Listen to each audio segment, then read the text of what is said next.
Welcome to another informative episode of AWS Solution Architect Associate Exam Question Series on Exam Tricks and Tips channel. Please like, share, and subscribe to get regular updates on new episode releases. Episode 12, we'll cover question number 56 to 60 in this episode. For questions 1 to 55, please refer to previous episodes of this series. Let's get started. Question number 56. A business intends to migrate many gigabytes of data to AWS. Offline data is obtained from ships. Before transmitting the data, the organization wants to do complicated transformations. Which AWS service should a solution architect suggest for this migration? So what are the keywords here? We have a scenario where a business wants to move gigabytes of data from on-prem to AWS infrastructure. And before transmitting the data, there needs to be a lot of complicated transformations. So what you need here is you need storage as well as something that would help do computations. So you need compute as well. So if this was just storage, I think the most ideal solution would have been Snowball, because Snowball is an ideal solution for transferring gigabytes of data. It's a device that AWS send to your premises. You can copy the data. It comes with all the networking elements. You can plug it in your environment, copy all the data that you need to move across, and then ship it to AWS, and AWS will then connect it to their services and move the data across. So that's Snowball. But in this case, you also have a situation and a requirement that you need to do some complicated transformations on-prem before you send the data across. Maybe you want to delete some data. Maybe you want to do some analysis on the data so that you derive data from the data. What if there was a option that AWS provides us where you have a storage instance with some computation power? This would be the ideal scenario. And yes, AWS has an answer for it. It has a device called as AWS Snowball Edge, which is not only a storage device, but also a compute device. So it also have some sort of compute power, and that you can use it. And there are two options here in this particular question, which are related to AWS Snowball Edge device. And if you see, the requirement here is about computation. So the two options that they have given here, one says option C, Snowball with Snowball Edge with storage optimized, and option D, AWS Snowball with compute optimized. And obviously, we want something that can do complicated transformation. So you will take a service or Snowball instance, which is compute optimized. So that's the answer for this option D. But let's go through each of the options and rule them out as well. And the first one I'll rule out is AWS Snowmobile. Snowmobile is required when you have a huge amount of data, not gigabytes, maybe petabytes. It's essentially a truck that you order. It's basically the next level to Snowball. Snowball is just a device you order, and if you have a lot more data than a Snowball cannot handle, you order a truck from AWS, which has much higher storage capacity. First of all, we do not have petabyte scale data need, and secondly, Snowmobile, even with whatever data capacity it has, it doesn't have any compute power, so it will be useless from that perspective. So option B is ruled out for that reason. Option A is the next one to rule out because it's just storage capacity, again similar to Snowmobile. It's the right level of storage capacity, but it's not it doesn't have any compute resources to do the complex transformation, so it's not going to be a right solution. And that leaves us with option C and D. Uh, uh, both have some sort of compute capacity. Snowball Edge with storage optimized and Snowball Edge with compute optimized. However, the requirement here is to do complicated transformations. So we'll go for compute optimized. And that's the answer for this particular question. Answer for this question, option D, AWS Snowball Edge compute optimized. And let's go over some advantages of this particular option. We have already discussed, but let's run through quickly as well. So Snowball Edge compute optimized, like Snowball, it has an offline data capacity. So it's portable, and that's fine. In this particular case, I guess the requirement is that data is on some ships. So because this is a portable device, you can be deployed or shipped to where the ships are, where the data is actually is. The next one, data transformation. So not only storage, this is obviously has some compute power as well to do the complex transformation that it has. Data volume, it is the right data volume, gigabyte size that can be done with Snowball Edge. Security, yes, this is a very secure mechanism to transport the data. It has encryption built in, and it's in a tamper-proof packaging as well. So these are the advantages. This is the article from AWS documentation about Snowball Edge. And you can see the image of this particular device is also here. It doesn't look any different to Snowball, but yeah, it has built-in computing capacity as well. If you want to know a bit more about it, you could go to this article. I will be providing you with the link of this particular article in the video description. This is the next section of this particular article, which talks about different instances that you can get Snowball Edge device in. So you could be optimizing it for storage up to a certain limit. You can also optimize it for compute. You can also optimize it for memory. So these are the various instances you can select. You could get a different problem in the examination, which could be having a requirement around a different optimization area. And then based on the optimization area, you could go for the right device option. That's it on this question. Let's move on to the next question. Question number 57. AWS is used by an e-commerce firm to operate a multi-tier application. Amazon EC2 hosts both front-end and back-end layers, while Amazon RDS for MySQL hosts the database. The backend tier is responsible for communication with RDS instance. There are many requests to the database to get identical datasets, which results in performance slowdown. Which actions should be performed to optimize the backend's performance? Let's understand the problem description. We have done this problem multiple times. This is now a textbook scenario of database being used for retrieving identical datasets. In this particular question, we have Amazon EC2 as your compute instance. It is talking to Amazon RDS as the database, but you just need to know that it's a database, and it's doing frequent requests for identical datasets. And I will provide you a link for the questions where we have done a similar problem in past.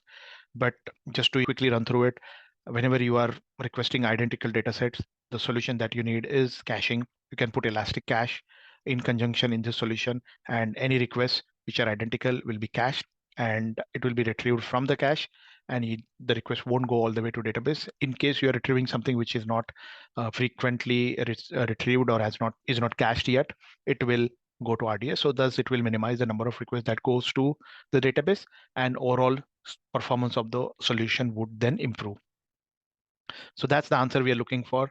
Let's see what options we have here, and do we have our caching option here? So let's see. Yeah, there is one caching. There are two caching options, but let's see which one is ours. I would go for Elastic Cache. Let's see why the other options are not correct. So first one says, let's implement Amazon SNS to store database calls. Now this is a message queuing service. It's not designed for database caching, and it would introduce unnecessarily complexity without directly addressing the performance bottlenecks. So this is not a caching solution at all, or anything that would make the database request faster or quicker. So a wrong option. Let's rule that out. The second one I'll try to get rid of is, okay, option D. Option D says, let's implement Kinesis Data Firehose to stream the calls to the database. Now, Kinesis is used for streaming and analytics. It's not for caching. It's a wrong application of the service. So that's completely ruled out. Then we have two options here which talks about caching. The option C says, let's implement an RDS for MySQL read replica to cache database calls.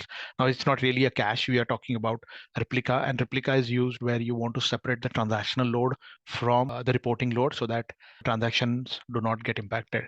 So not really a caching solution, and in whatever solution it is, it's not going to help with the identical dataset reads that are happening in this particular case. So option C is wrong. And the option that we have left here is option B, and we have done detailed analysis of this in the previous slide as part of problem description and analysis of even overview of the solution as well. So we would go for this. Elastic Cache offers targeted caching for static datasets, reducing database load and improving performance cost effectively compared to other alternatives. And we've discussed that earlier as well. So this is a perfect solution. I also have a slide which talks about the advantages of this particular solution for the given problem scenario. So this has targeted caching. Elastic Cache provides an in-memory data store, ideal for caching frequently accessed data sets, directly accessing the root cause of the performance issue, that you have a lot of data which is being frequently read, and you are going to database for retrieving those data items every now and then. Reduce database load. Yeah, you are serving, as you are caching the data, anything that is already in the cache will not be routed to database, thus overall reducing the database load. Cost effectiveness, yeah, first of all, anything that is cache is coming from cache, so the cost it's becoming cost effective, and obviously you're reducing the load to database. So that's also saving the cost of accessing the primary database as well. So overall, this is a very cost effective solution. That's it on this particular question. Let's move on to the next question. Question number 58. A user owns a MySQL database, which is used by a variety of customers that anticipate maximum delay of 100 milliseconds on queries. Once an entry is recorded in the database, it is almost never modified. Clients get an access to a maximum of one record at a time. Due to rising customer demand, the database access has expanded tremendously. As a consequence, the resulting load will quickly surpass the capability of even the most costly hardware available. The user want to move to AWS and is open to experimenting with the new database system. Which solution would resolve the database load problem and provide nearly limitless future scalability? It's a quite lengthy question. Let's understand what are the keywords here. So there is a user who has a MySQL database. This is on-prem currently, and the requirement from a performance perspective is maximum delay of 100 milliseconds on queries. There are some requirements which helps us to design the constraint of this new solution. Data is not regularly modified, almost never modified. That's the highlighted bit here. And there is only customers only get one record at a time. So it's a quite constrained usage that will help with the choice of database. Overall database access is expanded tremendously. And as a consequence, the load will quickly surpass the capability of the current MySQL database. And now user wants to explore and move this database to AWS and wants to select a suitable database. Now we are ready to change the solution here. As a solution architect, you shouldn't just stick to what is available, because there are different requirements here. We are open for moving to another database type as well. Let's see what options we have and how can we meet all of these requirements. So first one says, let's go for RDS. Now looks like MySQL, Amazon RDS appears to be right choice, at least from the technology perspective, yes, but it's not going to achieve the key requirement of maximum delay of 100 milliseconds. So that latency target you cannot achieve with RDS. It is scalable, but it won't give you the latency target, and that's the key here. The performance requirement which cannot be compromised and non-negotiable is that maximum delay of 100 milliseconds, and that cannot be achieved using Amazon RDS. Let's see which one are the other options which are obviously wrong. Yeah, let's, in fact, we should have ruled this out first. Option C here says let's use Amazon Redshift. Now, Amazon Redshift is not a database solution. It's for data warehousing. When you want to run complex queries, reporting queries, and on huge data sets, Amazon Redshift can be used. It's quite expensive, but it can be used if there is a need for it. This requirement here is about running queries, and we are not going to get even that millisecond access that we need over here. Not really optimized for real-time access and single record operation. That's the requirement in our case. So Redshift is ruled out. Option D is AWS data pipeline. Now this is absolutely not a database solution. It is a data processing service. It's not a data-based solution, and it's not going to solve the reader's problem. So very incorrect option given, and that makes our job easier because we can rule these out very easily. So that leaves us with DynamoDB. Now here we have been given this option of DynamoDB, which definitely conforms to maximum delay of 100 milliseconds. Even though DynamoDB is NoSQL, it is a correct fit in this particular question. The records are almost never modified, and whenever the data is accessed, it's accessed one record at a time. And the main requirement here, which is non-negotiable, is the performance. And DynamoDB is a high-performing database. It's like database on steroids, and it can cope up to the demand the solution has today. And in future, whatever scaling that will happen, it has almost limitless future scalability. Let's look at the overall advantages and characteristics of this solution and see how it matches the detailed requirement that we have in this particular scenario. So first one was about read heavy workload. The requirement for low read latency, which is 100 milliseconds and infrequent updates, aligns with DynamoDB's strength. The second key requirement was about near unlimited scalability. DynamoDB automatically scales horizontally and can handle massive increases in reads without impacting the performance. So that requirement is also fulfilled. Single record access. DynamoDB efficiently handles single record retrieval, catering to the user's specific access pattern. So that's also a tick mark. And no SQL flexibility. DynamoDB's flexible schema is well suited for diverse customer access patterns and future changes without a rigid table structure. Now, this one is not coming up as a key requirement here, but from a future proofing this solution, no SQL flexibility will help. So that's an overall analysis of the chosen answer and how it fits the requirement that we have in this particular scenario. That's it on this question. Let's move on to the next question. Before moving on to the next question, if you're finding this analysis and discussion useful, then please hit that subscribe button if you're not already done it. Thank you. Question number 59. A business uses a VPC that is provisioned with CIDR block of 10.10.1.0/24. Due to continuing expansion, this block's IP address space may be consumed soon.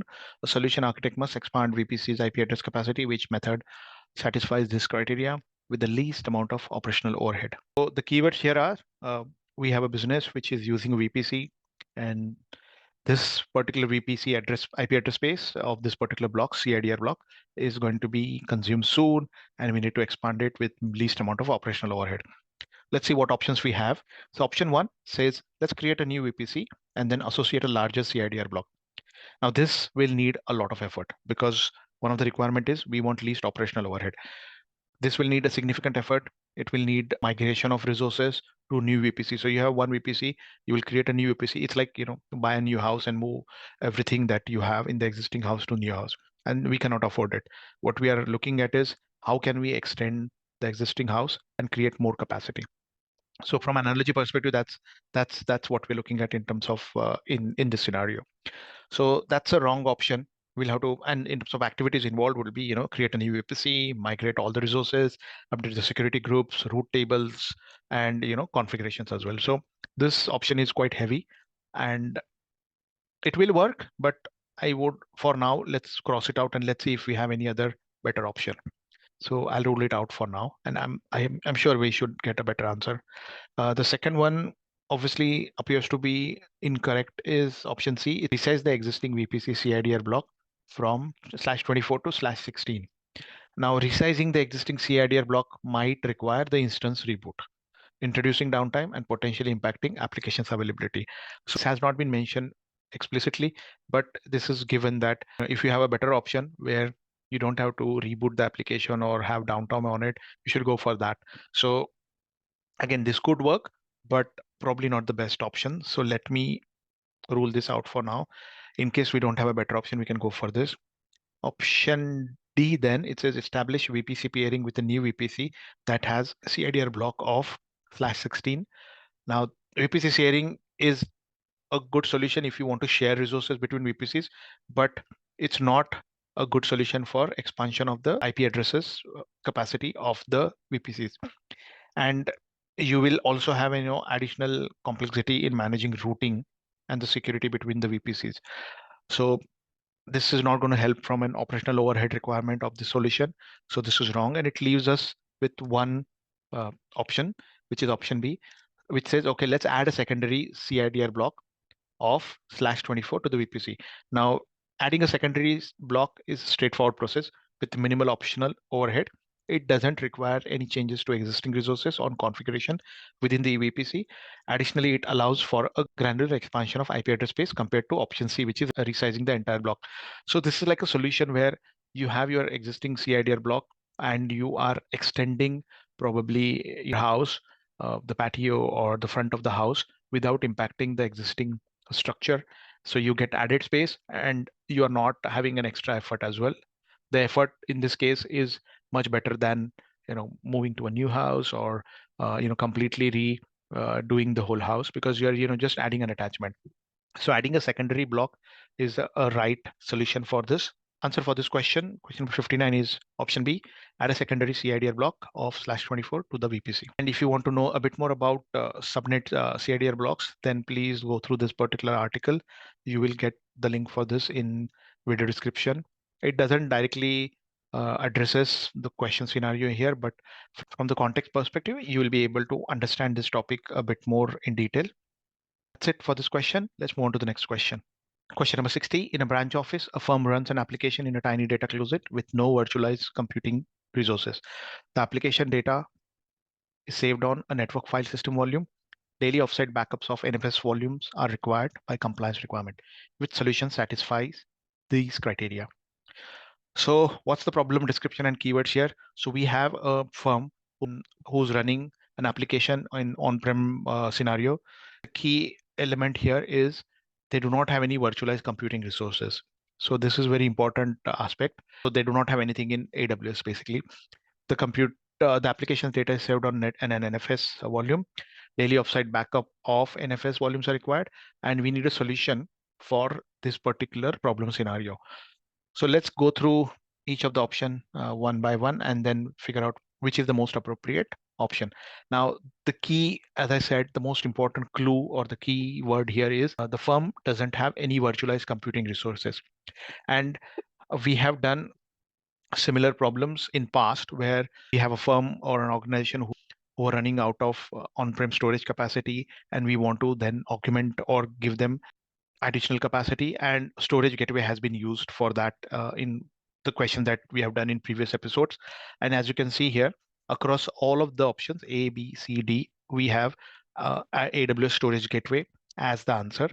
But the keyword here is we do not have any virtualized computing resources. What we need is, now we don't have any virtualized computing resources, then we need to install hardware. We need to install a hardware version of AWS storage gateway on the company's premises, which is option B. And that's how you get to this answer.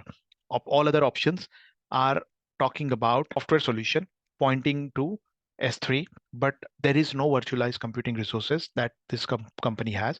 So you cannot put a AWS storage gateway which is pointing to S3. So option A and option C and option D are incorrect because of that particular justification. Option B is the correct answer for this particular question, because this is the only option which allows you to have a hardware appliance on premises to replicate the data on Amazon S3. So you need to have some storage for storing the data before you can replicate it on Amazon S3.